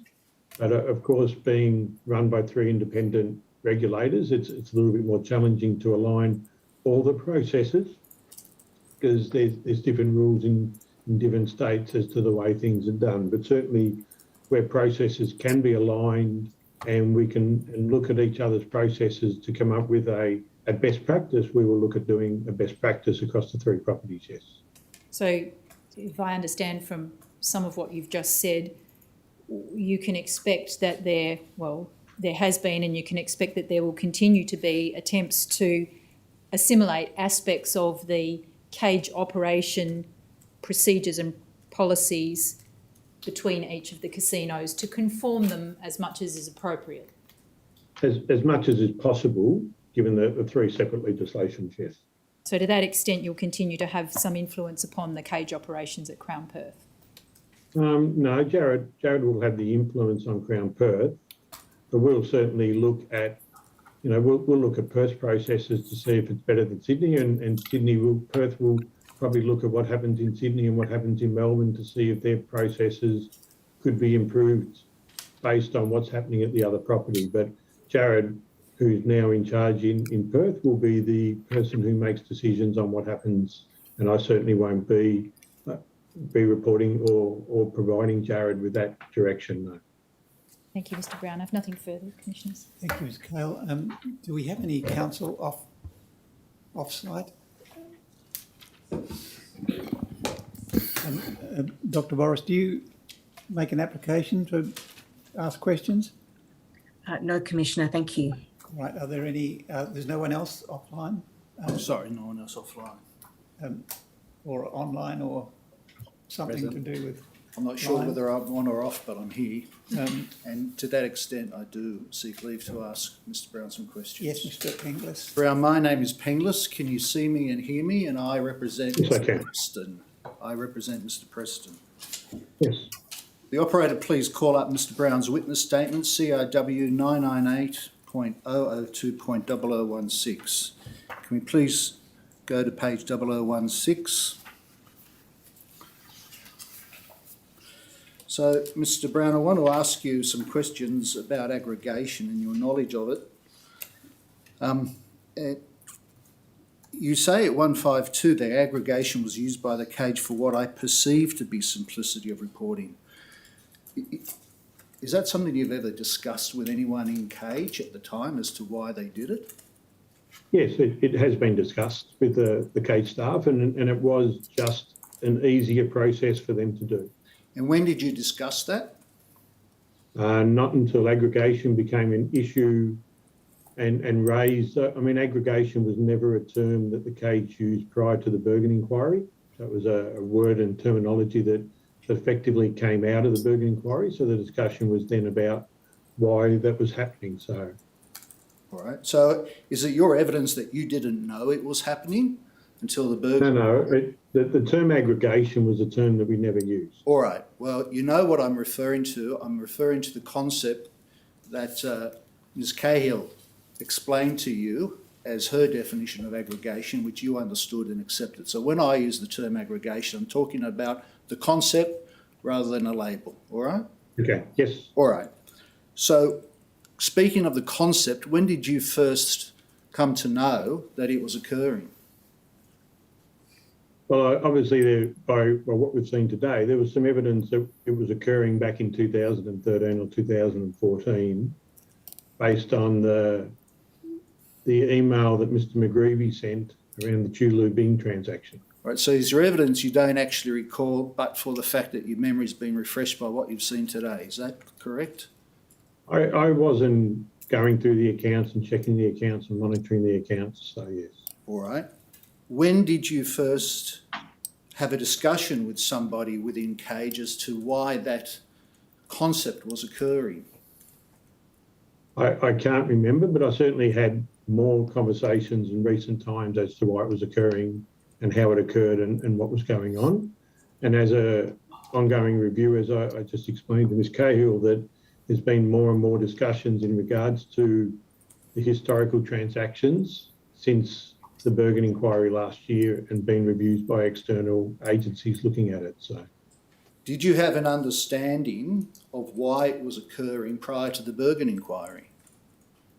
I hadn't spent a lot of time looking at it. Did you have an understanding of why it was occurring before the Bergen inquiry? No, I'd have to say I didn't have a great understanding of why it was occurring, and it hasn't been a discussion I'd had with a lot of the staff at that stage, no. All right. So then when you get to paragraph 157, you say, I knew some aggregation occurred. That's the second sentence. What are you referring to? This is of now, so again, we're using the term aggregation. So I knew it was occurring based on a couple of the transactions, but I hadn't been speaking to the shift managers until the Bergen inquiry in regards to why it was happening on those occasions. All right. You say, Sorry. you keep going. No, that's okay. Thank you. You say in the next paragraph, I did not instruct the Cage staff to adopt that process. I am not aware that anyone else did either. Is that because you've made inquiries? No, I never instructed the Cage staff to combine transactions for the simplicity of processing documentation. And then you say at 159, I did not realise at the time that it was a significant issue. What time are you referring to, sir? Well, as we've pointed out in the previous, No. It's a simple question, and I just want, if you can, a simple answer. When you wrote and confirmed today on oath, I did not realise at the time that it was a significant issue. Just tell the Commission what you're referring to by at the time. the time was when the transactions were occurring, that I believed it was being reported and reported accordingly with supporting documentation. And so at the time is 2013 to 2015? I would say that would be the time, yes. Thank you. And you then go on to say you didn't think it was a significant issue, in effect, because no one told you not to do it. Is that a fair reading of the rest of that sentence, sir? Yeah, it hadn't been, there'd never been through our audits, our internal audits, our finance team looking at it, our AML team looking at it, and the times where it was referred up to other parties within the organisation, that there was a clear instruction to stop, it must not happen. So the aggregation issue was never referred up by you or anyone, correct? People were aware of it, whether I referred it up, but people were aware of it through communication, the way I've been asked to be aware of it through the communication that's been shown to me today.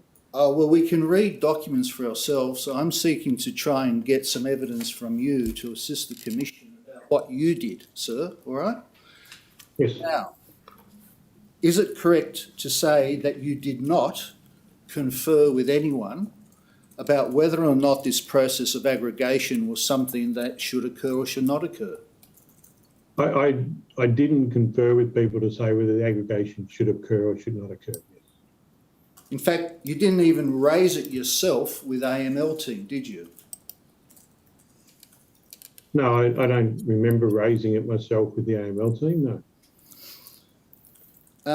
But sorry, on that, Miss Vanderclough, who has sent that email saying that she was aware, based on a discussion that she had with me, was Crown's AML officer at the time, that she prepared the documentation for Mr. Preston. So That's based not on the evidence, that's not aggregation, Just sir. wait, just finish your answer, Mr. sorry, that you told me before that aggregation was a term that we're using now, but it was the concept that we were discussing. So therefore, the concept that we're discussing is structuring of payments into one for simplicity of process. So therefore, what we are discussing is what, according to Ms Vanderclough's evidence, was what I discussed with her at the time, which she provided to Mr Preston back in 2014. Well, can you recall any discussion yourself with Mr Preston about it? No, but if Mr Preston was aware, I can't remember discussing it with him, and I can't remember him discussing with me based on the evidence that he would have had from Ms Vanderclough, so no. I see, all right. Well, look, let me take you to the next paragraph then, 160. I assumed that this was not an issue because the individual transactions making up the bulk total was still fully documented. So that's an assumption you made at the time, correct? That's an assumption that I've made in everything that we do, that the staff were instructed to provide all documentation for every transaction that they did. So all supporting documentation, as per the instructions, was attached to every transaction that was completed and made available to all our departments that were viewing those transactions. Now you say because the individual transactions making up the bulk total was still fully documented, you made an assumption. So the Commission should take from that that you consciously turned your mind to the matter at the time, correct? No, I think this is more from a more recent, when, you know, at the time we were documenting every transaction. Every transaction that went through the account, that we viewed the account, was there and attached and provided with documentation to show the transaction, and not just a one-off documentation.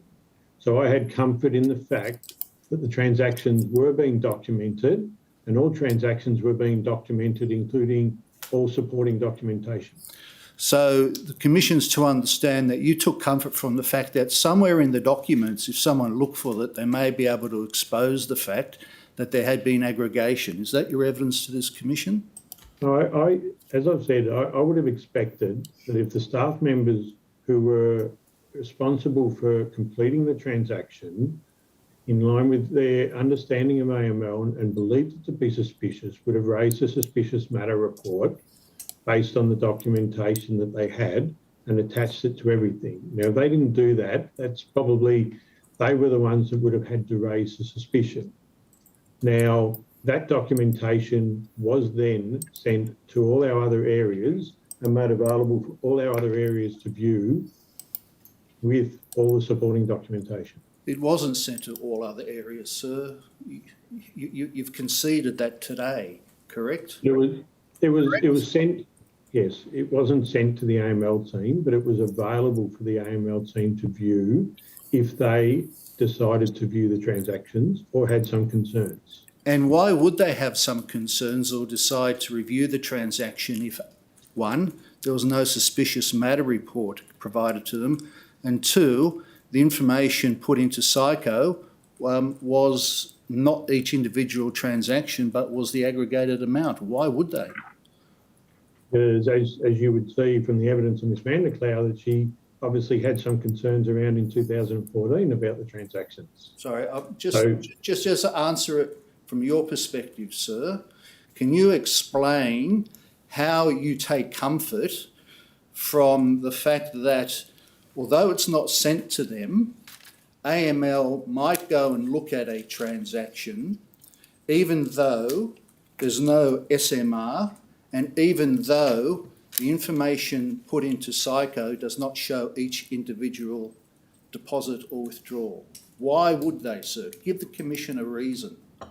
The AML team don't report through to the cage. So the AML team are an independent body within Crown that can check whatever they need to check. Now, they were checking transactions that the cage were completing. They were checking to make sure that the cage had done suspect matter reports on players that hadn't completed ratings. They were checking on certain matters independently of the cage, and they could reviewing whatever they wanted to review of whatever documentation we had.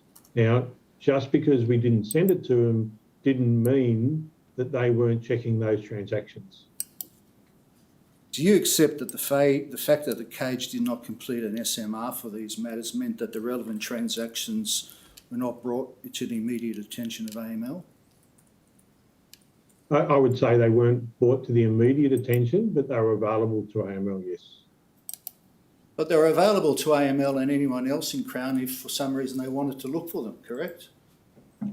I would have thought the AML team's job was to do some independent checking of the processes that were being completed rather than just relying on one document that they received from the cage that they would tick and flick. And an independent way that they did check was to look at the Psycho. You knew that, didn't you? I do not know what AML were checking. I wasn't involved in the AML team and I couldn't tell you what they were checking, but it wasn't my area and they didn't report to me. Go to, can we please turn in your witness statement to page 014. Paragraph 126 up the top. Crown uses the information collected by cage staff and entered into the Psycho to ensure compliance with the AML CTF reporting obligations. Do you see that? Yep. Are you seriously saying on oath that you didn't think that AML would be looking at the information in Psycho as part of its processes? No, I didn't say the AML team would certainly be looking at what's in Psycho, but it also says Crown uses the information collected by cage staff and entered into Psycho to ensure compliance with the AML and CTF obligations. So therefore, that information was collected by the cage staff. It was available. As I said, what I am saying is that the AML team worked independently and were in a position to be able to check things if they wanted to check things, rather than just relying on what they were provided by Cage. So your evidence is, sir, to this commission that you did not know that AML would be relying upon the information inputted into Psycho by Cage for carrying out its duties. Is that your evidence to this commission? No. What my evidence is that the AML team would not rely solely on the information entered into Psycho for their reporting as their only means of truth for reporting. Their primary source of information, sir, would you agree, was provision of SMRs from various departments such as Cage, correct?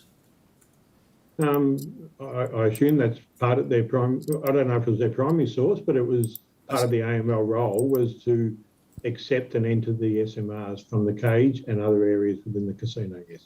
And another primary source of information was the information put into Psycho by Cage, correct?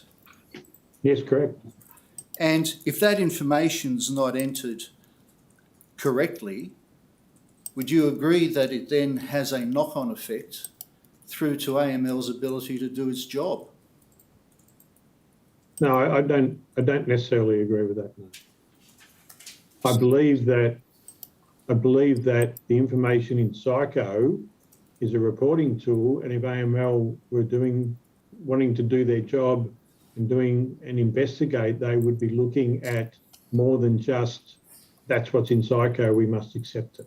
But why would they investigate something unless there is some reason for them to do so, sir? But they were investigating other aspects of what we were doing in regards to non-rate player ratings. So I'm not aware of everything that the AML team did because, again, they didn't report through to me. Do you still, on oath, contend before this commission that AML should have been able to identify these relevant transactions in accordance with AML's usual processes when there's no SMR report and where there's been aggregation? Is that your evidence? Now, my evidence is that the information goes into Psycho and is entered into Psycho for them to be able to check the information that's in Psycho. You know, if the Cage then had a raised suspicious matter, that would have then gone straight to AML. But AML shouldn't just be relying on the departments that are there.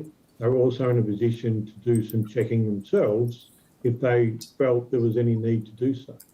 And what is it that you say should have caused AML in regard to these transactions that weren't the subject of SMRs, and were aggregated, that should have caused them to investigate them? What is it that you say? No, I think that as your AML team, though, there's a responsibility to be checking what is going on and what's occurring in each area rather than just accepting what appears on one Psycho report that may or may not have all the information they require. So is your evidence that your understanding is AML would effectively do audits throughout the whole of Crown for Yes. AML matters? Is that it? Yes. That's the effect of your evidence, isn't it, sir? Well, no, I'm saying that the information was there, that the information's in Psycho, and that the AML team were able to obtain whatever information they wanted from any of the documentation that we had as they wanted to, because that's what they could do, and that's what they were doing from time to time in other areas. You accept that the aggregation by Cage, cloaked from AML, the ability to identify promptly suspicious transactions? I agree that the aggregation and then entering it as one transaction would certainly have clouded the issue from an AML perspective, but I don't think it was the total stop there. I think it just clouded the issue, yes. All right, and you would accept, therefore, that it, although not intentionally, inadvertently compromised their teams to perform its function, correct?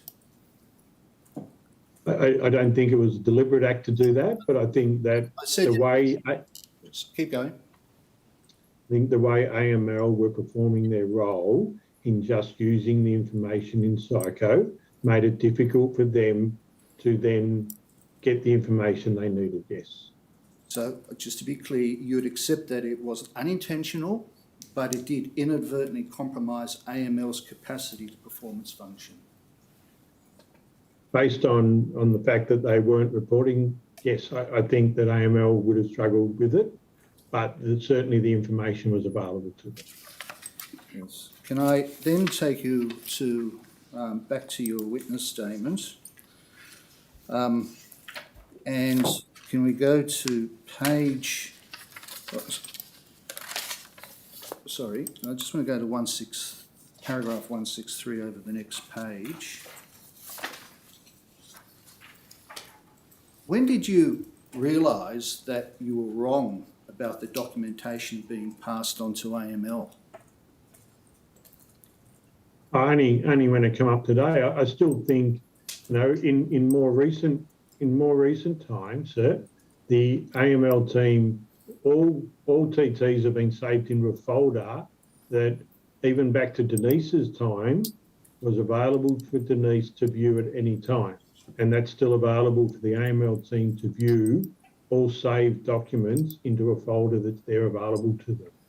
So when you gave evidence to the Bergen inquiry, that was your understanding, wasn't it? You thought that the AML team received fully documented copies of these, of the papers we saw today, correct? Well, I believe they have access to them in a folder that's available to them. Sir, I'm looking at your words. Counsel assisting took you on several occasions to several paragraphs where you repeat the same concept. Yeah. And that is that copies of the documents were passed on to, amongst others, Finance and AML. Yes. And that's wrong. I don't know if it's wrong. It's available. Sorry. In 2013 to 2015, the documents were not passed on to the AML team, correct? Copies were not provided to the AML team, correct? I don't believe copies were provided, but I think they were available to the AML team. When did you realise that copies weren't actually provided to the AML team? Well, when it was discussed today with the 5 copies, but I still believe that the AML team, through a shared folder within the cage, would have access to those TTs. Well, in other words, you're saying AML could, if they want, walk down to the cage and take a look at them. That's the effect of evidence. I said shared. There's a shared folder that is set up. So Denise, in her role as AML, spoke to me many, many years ago. I can't give you an exact time. And she was given access to all cage areas through our shared drive folder so that she could view any transactions at any time that the cage were performing as she required to do. But until today, you were of the view that they actually got copies of them, correct? Yes, I thought they got copies of them, yes. And that was your state of mind when you gave evidence at the Bergen inquiry, correct? Yes, I'm of the belief that they, and certainly for the last few years, have been getting copies of all TTs, yes. In 2013 to 2015, you thought they were, but you accept they didn't, correct? I thought they were, but if they weren't getting copies of it, then I accept they weren't getting them. And to be clear, for 2013 to 2015, when you gave evidence to the Bergen inquiry, that was your belief and understanding that they were copies, correct? Yeah, I believe they were getting copies, yes. Now, I want to almost finish, take you back to, on your statement, page 010.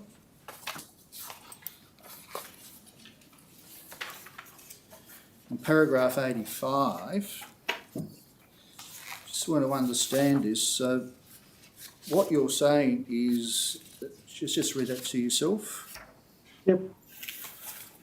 So when we were looking at the transactions, for instance, that you saw that that Ms. Cahill showed you on the screen, where there was apparent smurfing and no SMR reports. Do I understand this to be the case that the first opportunity to identify that was whoever it was on the day who was doing the TTR, preparing the TTR report? In other words, No, it's because an SMR and a TTR are totally separate things. So this comment here in 85 is talking about the completion of threshold transaction reports, right, and whether they were. So there's a report that I don't know if I can say all this, but there's a report that comes out that the staff check to make sure that reports have been completed in full, and it's done by the CAGE staff prior to any TTRs going to the AML team for them to upload to AUSTRAC. all right. One final area, you were asked questions by Ms. Cahill in regard to training. Do you recall that? It was earlier Yes. in the morning. Yep. In that context, you were shown a couple of documents. One of them was the CAGE SOP and the other, I think, was the casino manual. Do you remember Yes. that? Yes. Do you actually, sitting here today, have any recollection of exactly what was the training in regard to this issue back in 2013 and 2015? And by this issue, I mean smurfing. No, I can't sit back and say exactly what I know the training was with regards to smurfing, or in this case, structuring of payments as we discussed it. Yes. Back in 2013 and 2015. No. So,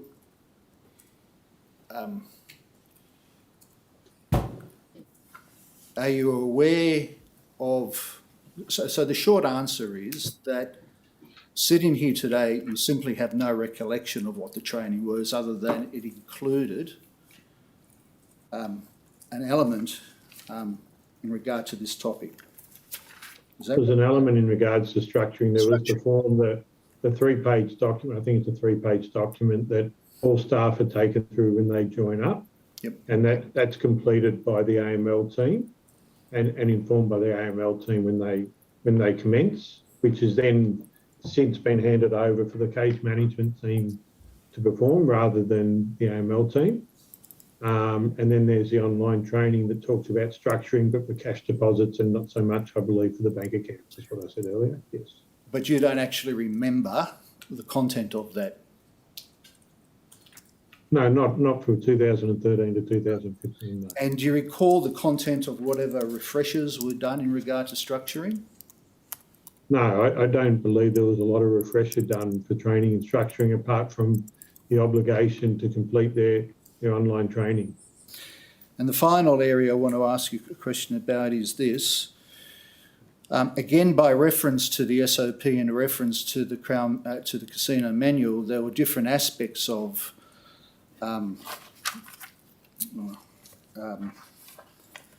sorry, just hold on a moment.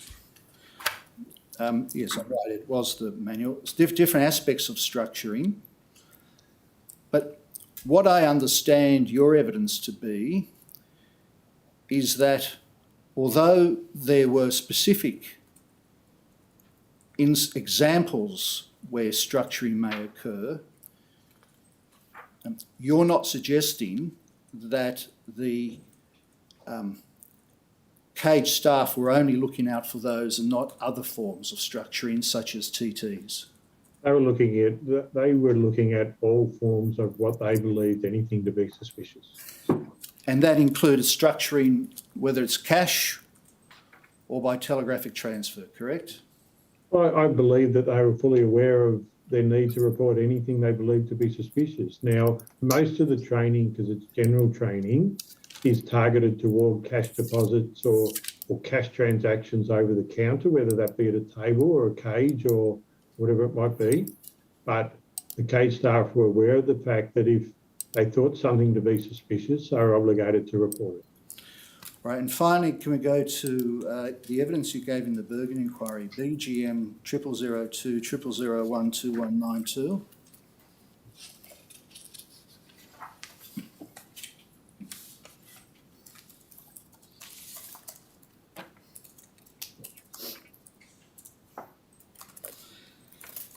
Now, down in line, just after line 30, you were asked, line 25.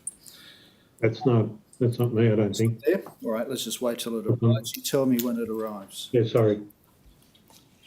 Sorry, page, I'm sorry, what page number? I've got 2132 down the bottom, I'm sorry. I hope it's 2192 for the operator. Okay, that's got my name on it. Thank you. And so, similar to the questions I've just put to you,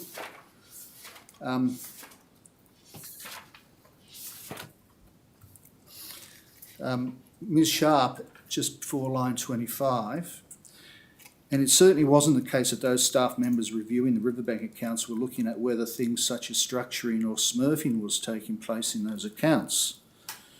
And you answered in a similar way that you just answered my questions. I believe the staff are aware of their role from an AML perspective. You can read the rest to yourself. Yeah. Then Ms. Sharp wanted to be a bit more specific here. To the best of your knowledge, in the period 2013 to 16, is it right that the people at the Crown Perth Cage who did look at these actual bank account statements for Riverbank were not looking at whether structuring or smurfing was taking place within those accounts?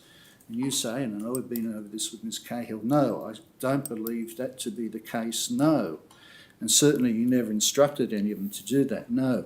Now today, are you saying your evidence, what you intended by that, was that they were looking for structuring and smurfing, but that was only part of a whole lot of other things that they were looking for? Correct. They were looking at anything that they perceived to be suspicious, not just structuring, not just smurfing.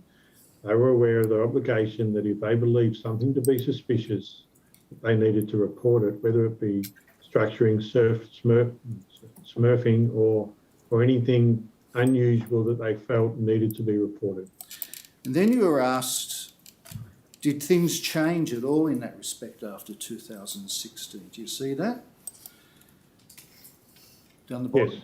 right? No, I can't see down the bottom. It's only showing me to page 940.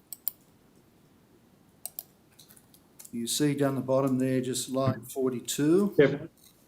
or 44. Did things change? I believe that people obviously, as they work through things and look at things and understand things, their understanding becomes greater of. We can go to the next page. Transactions, but I think it was just there's greater understanding as we transact more.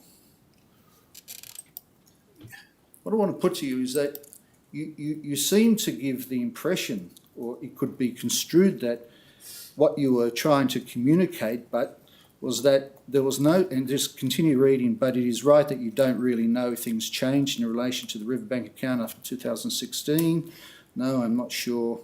No, if there was a specific instructions for them, no. The impression one might glean from those answers is that over time there was a better understanding in regard to structuring. Is that what you intended to mean by those words? I think as staff perform their function more often and look at transactions and you have more sets of eyes looking at transactions, they have a better understanding of things that they have a concern for. So I think, a lot of our staff have worked there longer and have a better understanding of, and as more things have come out in the media and more reports have come out about, as we've discussed today, about the 2016 cases and that the staff look for things more and probably have a better understanding, yes. But you've just left it to them to, that's simply an understanding you have without any discussion, correct? I talk to the cage staff on a regular basis. I talk to all cage when I was in Perth, and I've been gone for a period of time now. I had a a close working relationship with the staff where I would speak to the staff and we would have discussions about things, yes. Right. So am I aware that their understanding got better as time went on? Yes, I am. And just one final question. Can I take you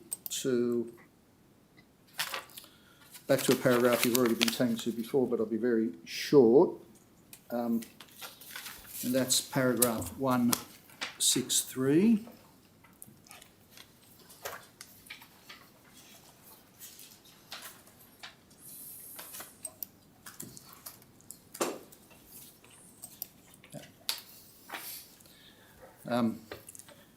When you say all transactions were fully documented, you're referring to the fact that the various receipts were stapled onto the cover sheet, is that right? Cover sheet and the supporting documentation, my understanding, yes. Right. And just to be very clear, you accept that that paperwork was not physically passed on to the AML teams in 2013 to 2015. Based on what we've seen, yes, I accept that that was not physically passed on to the AIM team, but it was available to them as we've discussed. May it please the Commission. Thank you, Mr. Inglis. Are there any other applications? No? Mr. Jenkins? Thank you, Mr. Brown. I've just got one area I want to ask you about. That is about releasing money to third parties rather than to patrons. Did that occur at the third page in the past? In the past, there was no restriction as such. There was no, at the moment, sorry, let me start again. Currently, we cannot deal with third parties and we don't transfer to third parties. Previously, prior to that, we weren't restricted from dealing with third parties and sending funds to third parties if we were in a position to establish the relationship between the person wanting to do it and the third party.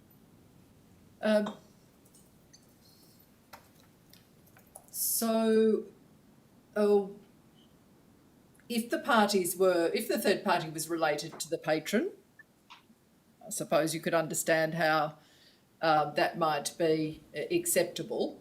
What if it was just a third party who was able to produce evidence that they were authorised by the patron to accept the money? Was that satisfactory?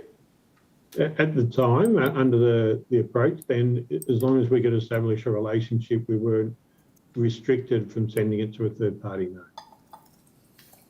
And do you recall there ever being any discussion about how that was a money laundering risk? No, I don't perceive or remember there being a discussion about that being a money laundering risk, no. In relation to the authorisation or the relationship, would you expect that to be recorded, the nature of that relationship and authorisation to be recorded on the document releasing whereby the funds were released or not? Yeah, I would expect that would be documented as to the relationship and who'd informed us of the relationship between the person. You know, if the staff member knew of the relationship, so it was husband and wife, for example, not so bad, but you should have recorded it on the documentation to say that the relationship is husband and wife or a friend or a business partner or associate or what it might be, yes. Thank you, Mr. Brown. Nothing further. Thank you. Mr. Brown, I've just got one question for you. In an exchange with Ms. Cale, you agreed that all of the staff in the cage had a responsibility as well as to report to prevent, if they could, if it was appropriate, to prevent the transaction occurring, but that care needed to be taken not to tip off the patron. Do you remember that evidence? Yes. Can I ask you this? You also said that in relation to the multiple transaction, the structured transactions in the Riverbank account that seem to have repeated, that you were unsure whether there was any way in which you could stop monies being deposited to the account. So a patron, that you could prevent the deposit by the patron into the account. Do you remember that? Yes. Can I ask you this question? Might it not have been possible, perhaps not to stop the money going into the account, but once it had been come to attention that structuring was a possibility, that the monies could have been returned? Yes, that is a case, and that's something that our policy now requires us to do. So the problem that we've got and that we've identified now is even now it's not possible with our banker now to stop cash deposits to our bank account. So should it occur now, we've got steps in place where the process, the cash would be given back to the patron, and they would be informed that they're not permitted, and there'd be a series of steps taken, including barring of the patron should they do it on more than one occasion. And that, in simple terms, is a method of prevention. Would you agree with that? Yes, it doesn't, what I was getting at before, that it doesn't prevent a patron from doing it, but the patron would only do it once because they would be officially warned then that you can't do this and we won't permit it, and there'll be a series of actions taken to stop it from happening, which is the approach that we've now been informed that we will take from now going forward. Right, thank you. Anything arising? No. Mr Davis, do you wish to re-examine? Can I just have one moment? Certainly. Please, thank you.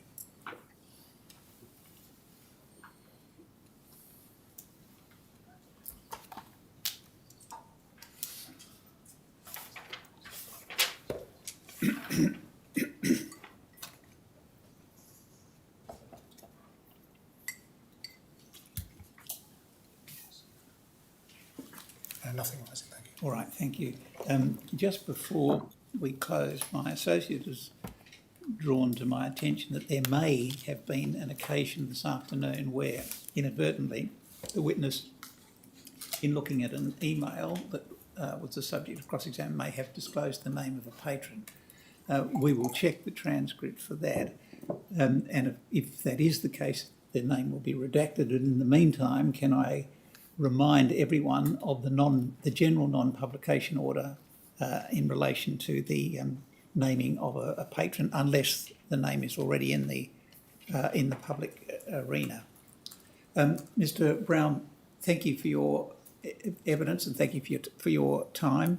The summons will remain in place because we may need to tidy things up, and so the summons will remain in place. But in the interim, you're free to go about your normal activities. Thank you.